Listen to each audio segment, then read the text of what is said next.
ಬಹಳಷ್ಟು ದಿನಗಳಿಂದ ಕಾತರದಿಂದ ಕಾಯ್ತಾ ಇರ್ತಕ್ಕಂಥ ಐತಿಹಾಸಿಕ 2ನೇ ವರ್ಷದ ಕೃಷ್ಣಾರತಿಗೆ ಇನ್ನೇನು ಕ್ಷಣಗಣನೆ ಸಜ್ಜಾಗಿದೆ. ಏನಂತ ಹೇಳಿದ್ರೆ ಇವತ್ತು ಬೆಳಿಗ್ಗೆಯಿಂದ ಅಂದರೆ ಆಗಸ್ಟ್ 16 ಇವತ್ತು ಬೆಳಿಗ್ಗೆಯಿಂದ ಬಹಳಷ್ಟು ಕಾರ್ಯಕ್ರಮಗಳ ಮೂಲಕ ಆರಂಭಿಸ್ತಾ ಇದ್ದಾರೆ.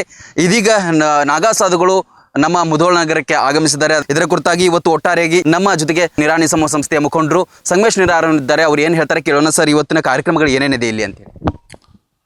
ಬಹಳಷ್ಟು ದಿನಗಳಿಂದ ನಾವು ನಿರೀಕ್ಷೆಯನ್ನು ಇಟ್ಟುಕೊಂಡಿರ್ತಕ್ಕಂಥ ಕ್ಷಣ ಸಮೀಪ ಬಂದಿದೆ. ಅಭಿತ್ವಪೂರ್ವ ಕಾರ್ಯಕ್ರಮಕ್ಕೆ ಸಾಕ್ಷಿ ಆಗಲಿಕ್ಕೆ ನಾಗಾ ಸಾಧುಗಳು ತಪಸ್ವಿಗಳು ಈಗಾಗಲೇ ಮುಧೋಳ ನಗರಕ್ಕೆ ಆಗಮಿಸಿ ಇಪ್ಪರಿಗೆಯಲ್ಲಿ ಶೋಭಾಯಾತ್ರೆ ಮುಖಾಂತರ ನದಿಗೆ ಮುಟ್ಟಿ ನದಿಗೆ ಪೂಜೆಯನ್ನು ಸಲ್ಲಿಸಿ ಭಾಗೀರಥವನ್ನು ಸಮರ್ಪಿಸಿ ನಮ್ಮ ಕನಸಿನ ಕೃಷ್ಣ ಪುಣ್ಯ ಸ್ನಾನ ಪ್ರಾರಂಭ ಆಗ್ತಾ ಇದೆ.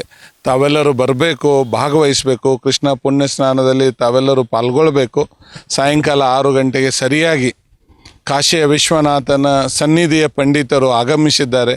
6 ಗಂಟೆಯ ಕೃಷ್ಣ ಆರತಿಗೆ ತಾವೆಲ್ಲರೂ ಸಾಕ್ಷೀಕರಿಸಬೇಕು. ತಾವೆಲ್ಲರೂ ಕೂಡಿ ಐತಿಹಾಸಿಕ ಕಾರ್ಯಕ್ರಮವನ್ನು ಇತಿಹಾಸವಾಗಿ ನಿರ್ಮಾಣ ಮಾಡಬೇಕು ಅಂತೇಳಿ ಮನವಿ ಮಾಡ್ತಾ ಇದ್ದೇನೆ. ಕೃಷ್ಣಾ ನದಿಯ ತೀರದಲ್ಲಿ ಐತಿಹಾಸಿಕ ಕಾರ್ಯಕ್ರಮ ನಡೀಲಿಕ್ಕಿದೆ. ಇಡೀ ದಿನ ಇವತ್ತು ಸಂಪೂರ್ಣವಾದಂಥ ಕಾರ್ಯಕ್ರಮಗಳು ತಡರಾತ್ರಿಯವರೆಗೂ ಕೂಡ ನಡೀತಾ ಇದೆ. ಯಾರು ಕೂಡ ಮಿಸ್ ಮಾಡಬೇಡಿ. ಇದು ಉತ್ತರ ಕರ್ನಾಟಕ ಅಷ್ಟೇ ಅಲ್ಲ, ಇಡೀ ಕರ್ನಾಟಕದ ಕುಂಭಮೇಳ, ಕರ್ನಾಟಕದ ಪ್ರಯಾಗ್ರಾಜ್ ಅಂತ ಹೇಳಿದ್ರು ಕೂಡ ತಪ್ಪಾಗೋದಿಲ್ಲ. ಅಂತಹ ಐತಿಹಾಸಿಕ ಕಾರ್ಯಕ್ರಮ ಆಗಿದೆ.